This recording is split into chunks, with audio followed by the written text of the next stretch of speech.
The book that I'll be looking at today is called Technology and Social Inclusion: Rethinking the Digital Divide by Mark Warschauer. Warschauer concentrates on the relationship between information communication technology, ICT, and social inclusion by discussing the digital divide. The digital divide is the divide between people who have access to computers and the internet and people who don't. Later on in the book, Warschauer argues that there is more of a gradient to this. Warschauer claims that people have tried to bridge the digital divide through dumping technology on the unprepared, with the misguided notion that the divide can be fixed by mere application of devices and connectivity. He goes on to show through numerous case studies that ICT affects the way societies communicate and interact with each other, and that this social element must be addressed in order to successfully bridge the digital divide.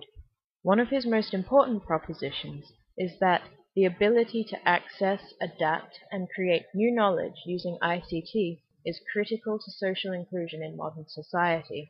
He shows how ICT affects the economy on a macro and micro level, how it affects life chances, and ultimately the successful integration versus unsuccessful integration of technology into a community can drastically change the way people interact socially. He argues that successful integration of technology will be an integration that takes into account social factors. Overall, Warschauer stresses that ICT is a tool to be used to create, rather than an end in itself. Although Warschauer doesn't offer a direct solution to the issue of bridging the digital divide, he uses his argument as a case for showing that there is a strong connection between ICT and social inclusion. In terms of readability, the content of the book is very easy to access because it's well written and doesn't use overly complex language.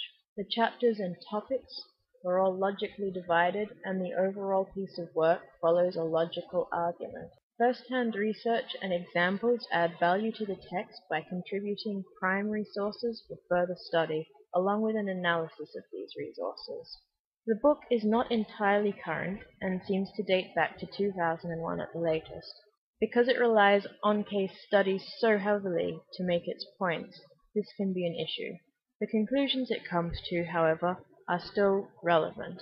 Overall, despite the fact that this is a very interesting and well-written book, I'd have to say that it's a little bit too out of date for inclusion in any library other than as an interesting historical resource.